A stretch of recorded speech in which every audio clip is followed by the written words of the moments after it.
Sou professora de rede pública, eu consigo alfabetizar pelo método fônico? Esta dúvida pode estar aí pairando na sua cabeça e eu afirmo categoricamente que sim, que é possível alfabetizar através do método fônico em qualquer contexto, incluindo rede pública. Aliás, a maioria das minhas alunas da formação de alfabetização são professoras exatamente da rede pública, com salas de aulas cheias, lotadas, com mais de 30 alunos, nas mais diversas localizações do nosso país. E o que é determinante para todas elas é o quê? Ter um passo a passo para alfabetizar. A gente tem que pensar que um método de alfabetização, como o método fônico, ele serve para guiar a nossa prática, para mostrar que existe um começo, meio e fim na alfabetização, do ponto de vista do que ensinar para a criança. É claro que depois que a criança aprendeu a ler, não tem fim, né? Ela vai ler qualquer coisa, compreender qualquer coisa, utilizar a leitura para cada vez mais avançar no seu letramento. Mas no início, aquele começo, a alfabetização, ela exige um passo a passo. E esse passo a passo, ele sempre deve estar coerente com o quê? Com o que eu gosto de fazer? Ou com o que a minha coordenadora gosta? Ou que a diretora gosta? Ou que a secretaria do meu município gosta? Não, infelizmente não. Sabe por quê? Porque geralmente essas pessoas, quando elas não estão alinhadas com as melhores práticas para alfabetizar, com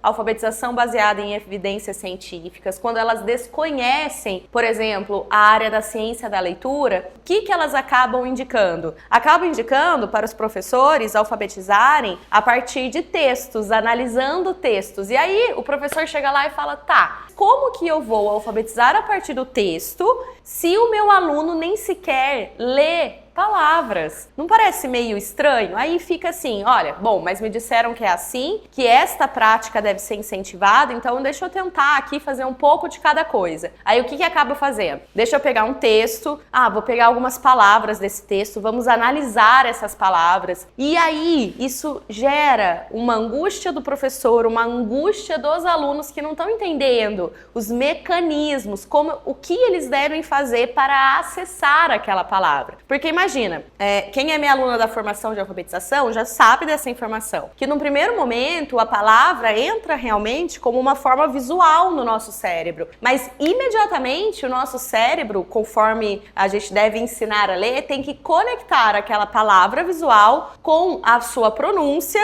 e, mais do que isso, uma conexão entre as menores unidades da palavra, que são as letras e os sons que essas letras representam. E para fazer isso, não basta colocar a criança diante de palavras e acreditar que naturalmente a criança vai, a partir do aspecto visual da palavra, eu vou conseguir entrar na palavra e vou conseguir decodificar a palavra. Então, o que eu preciso em qualquer contexto? Porque está de acordo com a forma que o nosso cérebro aprende a ler. Eu preciso, em qualquer contexto, aprender quais são os sons que aquelas letras que estão naquela palavra e que formam o nosso alfabeto, porque nós temos um sistema de alfabeto, né? Temos um alfabeto fonético, um sistema alfabético que as letras representam os sons da fala na unidade do fonema. Então a gente tem que fazer exatamente essa conexão entre uma coisa e outra. Aí sim vai fazer sentido eu colocar diante da criança textos, palavras e tudo mais. Veja que a finalidade de tudo, a finalidade da alfabetização é a criança ler qualquer texto, em qualquer contexto, ler palavras dentro e fora de textos. É isso. A gente quer que no final a criança faça isso. Mas primeiro,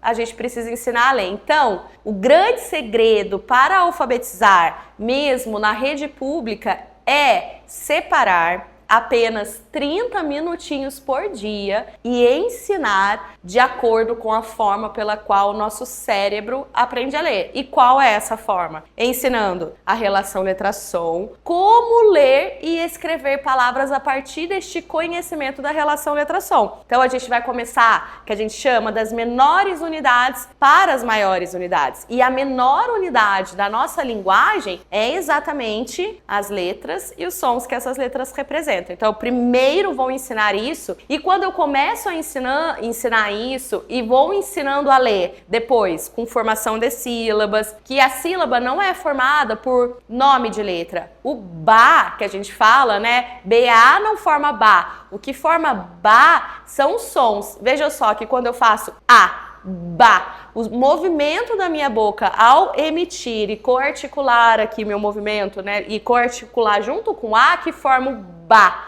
né? Este movimento, ó, meus lábios se unem, os dois lábios se unem e eles se soltam rapidamente. Isso é o som da consoante B, que é o som do b, b, que sai como se fosse uma explosão da nossa boca. Ao unir com a, b, a, ba, a. E aí sim eu tenho a formação do ba. Então a sílaba não é nome de letra, BA. Porque se fosse BA, eu formaria BA, não ba. O ba, portanto, é muito importante a gente entender isso. E pra gente entender isso, a gente primeiro precisa entender os sons das letras, para depois entender que esses sons se unem, se coarticulam, vão formando as sílabas, forma essa sílaba ba. Aí sim eu vou depois formar palavras e depois ler textos, ler palavras, ler frases e tudo mais. Então, quando a escola te pedir, você precisa alfabetizar de acordo com textos, a partir de textos. Você pode ler textos para as crianças, trabalhar os textos. Aliás, vai ser excelente fazer isso, né? Trabalhar as palavras do texto enquanto vocabulário, a compreensão oral, pedir para as crianças ouvirem aquele texto e dizerem para você o que vocês acabaram de ouvir, o que vocês acharam deste texto, qual foi a parte mais marcante, enfim, conversar sobre o texto, pedir para a criança, olha, se fosse você aqui nesse texto, o que você faria? Enfim, colocar a criança dentro do texto nesse sentido. Mas em paralelo, a gente ensina esse aspecto da estrutura da nossa linguagem e como a palavra e, consequentemente, como os textos são formados a partir das letras e os sons que representam. E aí você precisa do quê? De 30 minutinhos por dia, com um ensino bem sistemático, com um passo a passo mesmo para formar dessas menores unidades para as maiores. Aí que nós temos, portanto, um método fônico de alfabetização que está dentro dos métodos conhecidos como os métodos sintéticos, que partem dessas menores unidades para as maiores unidades. E isso você pode fazer em qualquer contexto, como eu disse, porque você só precisa de 30 minutos. Aí, e tem mais, com 30 minutos por dia, um pouquinho todo dia, todos os dias, no final de 90 dias, você tem crianças lendo. Então, da onde você está hoje? Olha, este vídeo agora, nós estamos em janeiro, certo? Janeiro de 2025. Ou seja, eu vou começar o ano letivo agora, em fevereiro. Ao começar o ano letivo, eu vou aplicar isso que eu estou falando, eu vou ensinar a ler, eu vou ensinar a relação letra-som, eu vou fazer tudo essa rápida identificação das letras e dos seus sons. Aí eu vou ensinar isso ao longo de 30 dias, 15 dias eu apresento o som da letra, mas em 30, 60 dias eu consolido essas habilidades e mais 30 dias eu ensino a ler. Porque junto com esse ensino dos sons das letras existem outras habilidades que vão favorecer inclusive a aprendizagem, que é crucial da relação letra-som. Então eu vou desenvolver também memória fonológica, consciência fonológica, nomeação automática rápida, conhecimento das letras enquanto nomes e formas, né, traçado de letra, tudo mais. Vou fazer tudo isso junto durante 60 dias, inclusive dentro da minha formação de alfabetização 2.0, metodologia S, a gente tem lá passo a passo para fazer isso ao longo de 60 dias. E o que isso significa? Dia 1, atividade XYZ,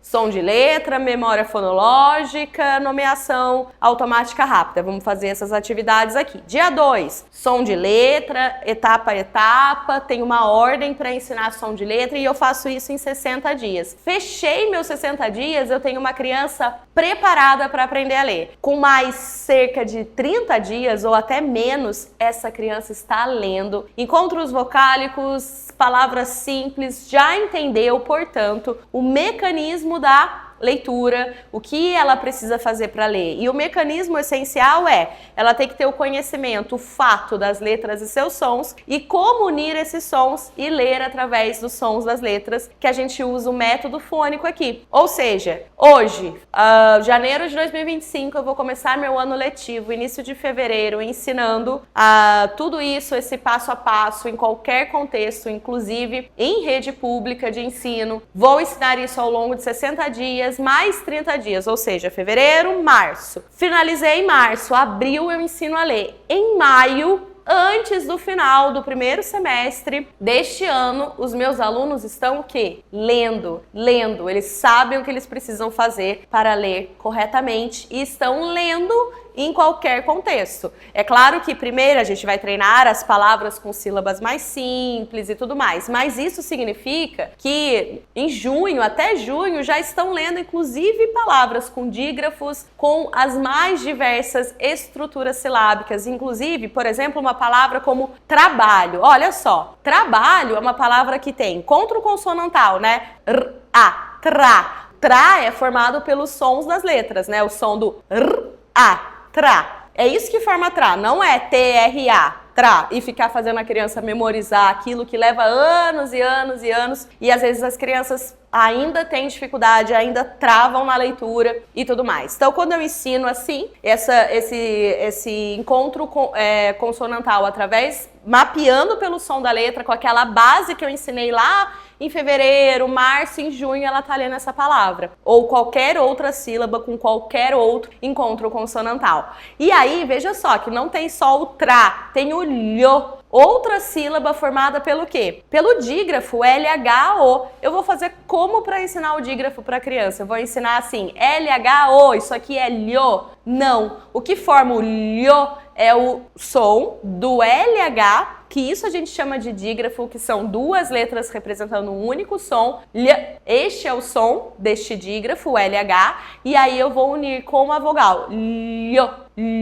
Aí sim, só que quando ela tem essa base, a criança tem essa base do som do dígrafo, ela une com qualquer vogal e ela lê palavras facilmente mapeando por esses sons. Aí a criança consegue ler aquela palavra linda e maravilhosa como trabalho ou qualquer outra palavra que tenha outros dígrafos, outros encontros consonantais sem dificuldade. E isso eu estou falando, portanto, em junho deste ano, final do primeiro semestre. Isso quer dizer que no segundo semestre você vai usar o segundo semestre para consolidar o quê? A escrita. Então, primeiro a gente vai ensinar a ler, o mecanismo da leitura. Junto a gente vai ensinar, claro, traçado de letra, mas o traçado de letra não é escrever. Então, eu vou fazer o traçado de letra, inclusive, dentro da formação de alfabetização 2.0, eu ensino em qual momento o traçado de letra entra, qual momento o traçado da letra cursiva deve entrar, e tem até material para tudo isso, né? Para colocar isso em prática, porque a gente associa junto com o traçado de letra o som da letra, porque essa memória motora do traçado da letra ajuda na consolidação, inclusive, do som que a letra representa. Então, por isso que é um programa de atividades. O programa de atividades dos 60 dias, ele inclui todas essas habilidades organizadas ali e sistematizadas para que a criança realmente aprenda. E aí, ela vai fazer traçado de letra nesses primeiros meses do ano e, efetivamente, escrever qualquer coisa no segundo semestre. Você pode, no contexto de escola pública, o mesmo sucesso que as minhas alunas tiveram já a partir do que elas aprenderam da formação e que ensinaram em comunidade do Rio de Janeiro, em escola pública de comunidade carente de grandes cidades do Brasil, São Paulo, Guarulhos, enfim, as mais diversas regiões, da região Nordeste, Norte, Sul, de Norte a Sul do país. Se você tem este passo a passo para alfabetizar que tem dentro da formação de alfabetização 2.0, não tem erro absolutamente. E você consegue, portanto, no primeiro semestre, focar na aprendizagem da leitura, né? Ou seja, você vai ensinar a ler e depois a criança no segundo semestre vai focar na aprendizagem tanto da escrita escrever ortograficamente, escrever frases, produção escrita, quanto também no ler para aprender. Aí, sabe aquele material que você tem que dar conta da sua escola, da sua rede, municipal, estadual, enfim, seja lá o que for, ou até mesmo de uma escola privada, aquelas inúmeras apostilas, no segundo semestre você vai avançar absurdamente com elas, porque você já tem crianças lendo, porque não é uma loucura? Esses materiais, eles inclusive pedem para a criança escrever frases, ler, sendo que ela não aprendeu ainda. Então, qual que é o seu papel diante dessa insanidade que infelizmente é o sistema público brasileiro? Ou até o privado mesmo, né? Com esses sistemas de apostilas e desconectados do que a criança precisa para aprender naquela etapa. Você vai ser aquela pessoa que vai trazer a sanidade para o ensino. Falar assim, olha, não, peraí, antes da criança dar conta dessa pilha de atividades ou desse tipo de atividade, eu vou ensinar o que ela precisa para dar conta dessa atividade, não é mesmo? E aí eu vou ensinar a ler pelo método fônico, vou seguir esse passo a passo, como eu disse, nos primeiros 60 dias desenvolvo essas habilidades preditoras para que na etapa posterior, a criança consiga, nos próximos 30 dias, ou seja, ao longo de 90 dias, eu ensino a ler. Eu alfabetizo através do método fônico e habilidades preditoras na pré-alfabetização. Olha, eu vou deixar aqui mais uma vez um convite e é quase que uma convocação para você que é professora da rede pública e ainda tem dúvida, será que o método fônico funciona para a rede pública? Será que eu consigo fazer isso? Será que eu consigo conciliar com o meu trabalho? Sim, você consegue. Mesmo porque dentro da formação de alfabetização, que fica aqui o meu convite, minha convocação para você participar, e o link está logo abaixo deste vídeo, na descrição do vídeo você conhece mais detalhes sobre a formação de alfabetização e tudo o que tem dentro dela. E inclusive dentro da formação tem aulas sobre isso, sobre como adaptar todo o conteúdo do curso com a BNCC, com os seus currículos municipais, estaduais, didáticos, materiais didáticos e tudo mais. Tem todas as orientações que você precisa para colocar o método fônico em prática e ver os seus alunos lendo em até 90 dias. Então eu espero que esse conteúdo tenha te dado essa noção de que é possível sim, porque tanta gente que esconde essa verdade de você, que esconde que existe um método mais eficaz, um método superior, que está de acordo com a ciência da leitura. Tem tanta gente que esconde isso, que é o meu papel aqui te trazer essa informação e falar cada vez mais da superioridade no método fônico para alfabetizar e que as crianças podem aprender em qualquer contexto, inclusive na rede pública, podem aprender a ler em até 90 dias e depois, conhecendo o que elas precisam fazer para ler, elas conseguem ler para aprender. Isto é, até o final deste ano letivo, seus alunos podem estar muito mais do que somente decodificando palavras, eles podem, ou tentando adivinhar palavras, eles podem estar utilizando a leitura para aprenderem tudo o que eles precisam. E uma pessoa, quando aprende a ler, ela aprende a acessar a leitura por si mesma, de forma autônoma, sem depender de pistas visuais ou de quadrinhos, de imagens, de figuras, de ilustrações, ela consegue ler qualquer coisa. E aí, ninguém mais segura essa pessoa, certo? Então, fica aqui mais uma vez um convite para vocês participarem da formação de alfabetização 2.0, metodologia S. Confere logo abaixo deste vídeo a descrição aqui, na descrição deste vídeo, o link para participar da formação. Um grande abraço!